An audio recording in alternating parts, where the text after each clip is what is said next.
The easiest thing in the world to do is to complain, blame, and quit and settle. That's the easiest thing in the world to do. But it takes real work to deconstruct and to reconstruct the thought process and the mindset of an individual when they're trying to change something. That's why I always say to people, what's more important, what we acquire or who we become?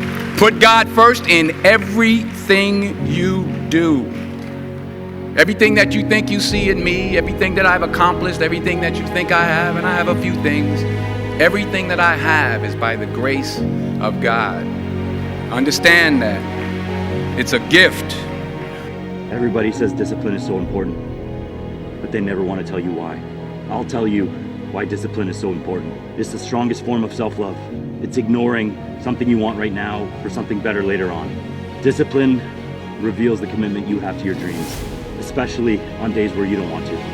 The future you is depending on the current you to keep the promises you made to yourself yesterday.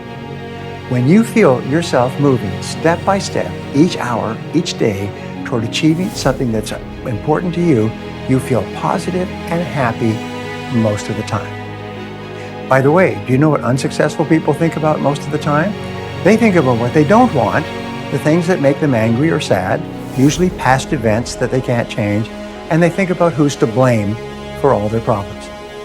So whenever you see people talking and complaining about things that they can't change, things in their life that are their responsibility, and then blaming others for their problems, you know you're dealing with a negative, unhappy person with a very limited future and a very unhappy present.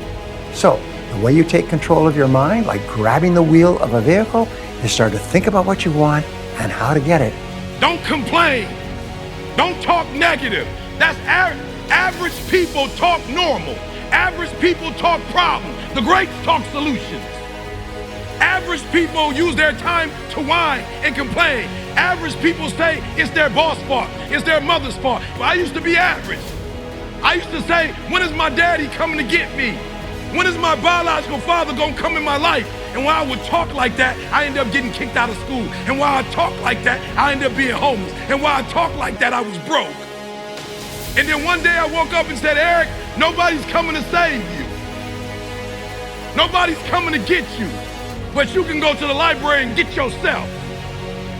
Everybody has a turn back moment. You have a moment where you can go forward or you can give up. But the thing you have to keep in mind before you give up is that if you give up, the guarantee is it will never happen. That's the guarantee of quitting, that it will never happen no way under the sun. The only way the possibility remains that it can happen is if you never give up no matter what. If you go to the gym and you work out and you come back and you look in the mirror, you will see nothing. And if you go to the gym the next day and you come back and you look in the mirror, you will see nothing, right? Clearly there's no results, can't be measured, it must not be effective. So we quit, right? Or if you fundamentally believe that this is the right course of action and you stick with it, you commit yourself to an act of service. You commit yourself to the regime, the exercise. You can screw it up. You can eat chocolate cake one day, you can skip a day or two, but if you stick with it consistently, I'm not exactly sure what day, but I know you'll start getting into shape.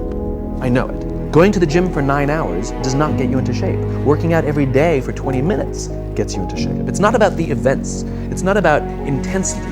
It's about consistency.